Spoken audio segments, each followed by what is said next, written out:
was bad, then this is gonna end up bad. But okay, let's see. So, quick spoiler alert, I will be talking extensively about a lot of movies in this presentation. So, all the movies here, if you haven't seen them, consider this your spoiler alert, because I'm just gonna give it once.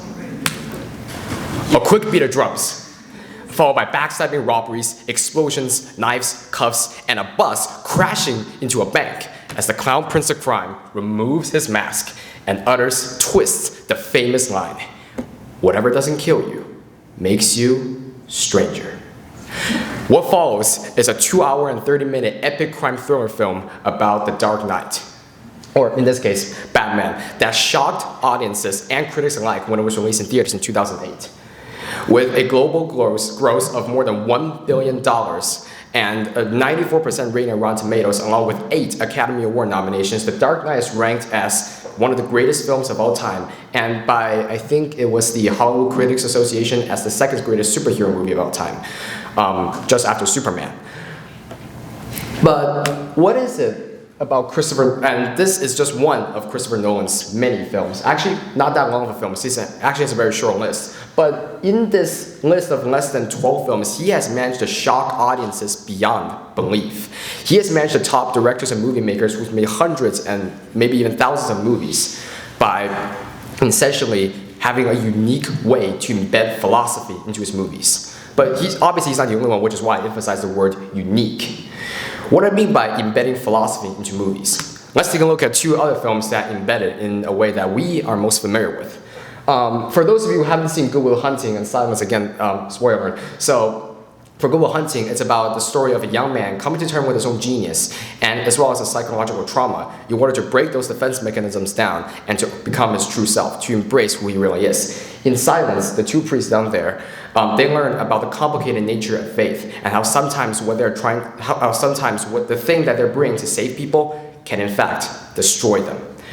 The way they embed philosophy into movies is extremely simple. For Good Will Hunting, all you have to do is just to follow the plot. It's linear, you follow Will's journey, the supporting characters all root for him, and that's pretty much it. You see the end of the film. And for Silence, you can get the message easily because at the end there's literally a dialogue between these 2 priests that sums up the whole movie as a whole.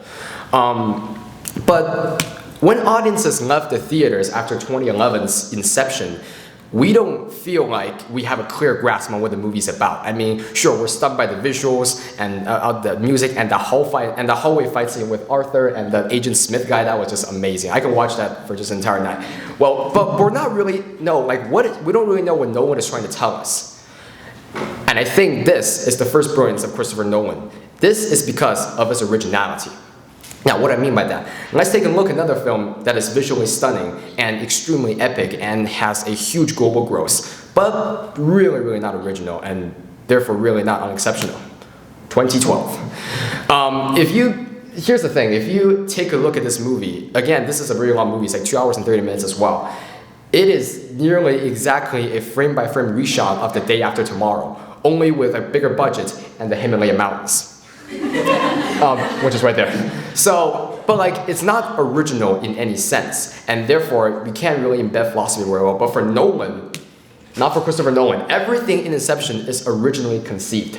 The thing about stealing ideas and dreams, the dream-inducing chemicals, the totems, the time dilation, limbo, everything is originally conceived. And the purpose this serves for Christopher Nolan is that he uses all this originality to shock audiences. And although many times we do not understand a Christopher Nolan film upon its first viewing, we are often attracted back to it for a second viewing. Not because we want to see the excellent visuals, although that is a perfectly acceptable excuse, but because we want to understand what he really wants us to know.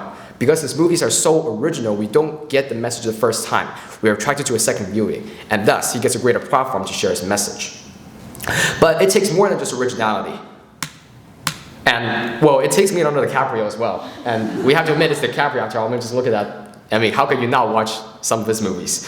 But again, it takes more than just originality. It takes presentation like the way actors are involved in the movie, like DiCaprio. And that is no better illustrated than in Christopher Nolan's, I think, next film, Interstellar. Again, huge, visually stunning, and the music of Hans Zimmer accompanying it is obviously epic. But again, and it's extremely original as well. In fact, it's the first movie to use black holes as a plot device. I mean, you don't hear that every day. He actually uses black holes to complete character arcs, which is extremely unique. But again, it's not the visually stunning things that, although we remember it, but that's not what distinguishes Nolan. After all, we have many other movies that are visually stunning with space sequences. Man of Steel, the famous fight between Superman and Zod occurs in space. And in Gravity, which actually won an Academy Award for visual effects, all of these movies have spectacular visuals, but again, they don't really shine as much as a Christopher Nolan film. Why? Because of Nolan's presentation of his philosophical themes. His use of science fiction in his film to portray the theme that love has no bounds is incredible. Blackholes is used, again, as I mentioned before, used in this movie, and throughout the course of the movie, really for our main character, Cooper, like, I'm guessing like at most like a few weeks happen, but for things on Earth, for his daughter, his separated daughter, is actually her entire lifetime. And at the beginning, Cooper does not, the protagonist, he thinks that it's worth it that he is separated from his daughter because he wants to accomplish his goal. But at the end, after the black hole and Cooper's ejected into a tesseract, he sees all of Murphy's life in one image. Of course, this is all like imagination, but he uses this science fiction element as a presentation, as a way for us to see Cooper's character arc. Cooper seeing all of Murphy's life regrets of how he could have spent his whole life with, how much of Murphy's life he missed. And he makes up for it by using the Tesseract to send a message and save the planet Earth, which in this movie is actually dying. So again, presentation, a use of science fiction, and obviously the excellent performances of Matthew McConaughey and Jessica Chastain, which didn't get nominated for Academy Awards, but whatever. All right. But if you really ask me, besides originality and presentation, what is the one thing that makes Christopher Nolan so great, the unique aspect of his film? Well, I think that can be illustrated in his magnus opus. I believe the greatest movie he has ever made, and in fact, I think, in my personal opinion, the greatest movie of all time, The Dark Knight. Now, I've mentioned this before at the beginning, but now I'm putting the Joker up there. So, this single last feature is focus. It's just simply focus. Everything in this movie is designed to do one thing and one thing only, to complete Batman's character arc and to allow him to realize the one theme that Christopher Nolan tries to teach us as the audiences, that justice is a very complicated thing. Unlike other superhero movies, like Man of Steel previously, where the movie's not only concerned with Superman's arc, but also building the whole DC universe, The Dark Knight concerns itself only with how to build Batman's character. At the beginning, Batman is fixed. He is simple. He thinks justice is simple, and so do we, because we empathize with him. He thinks that all he has to do is to beat criminals, and either they're so scared that they just give up, or they are not scared, and Batman just beats them and puts them in prison. So, and then at 40 pages in, we're introduced to the Joker. The Joker's first challenge at Batman as he kills somebody, dresses them up in Batman's costume, and basically challenges Batman to reveal himself.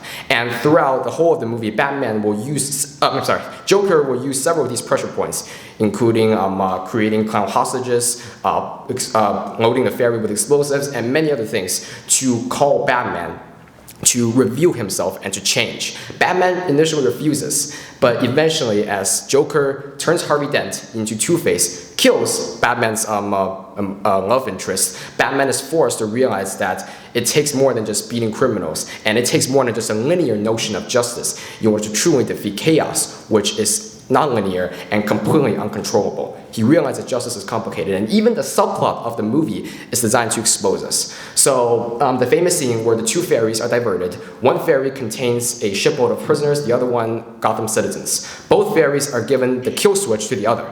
Whoever kills the other ferry's passengers first gets to live.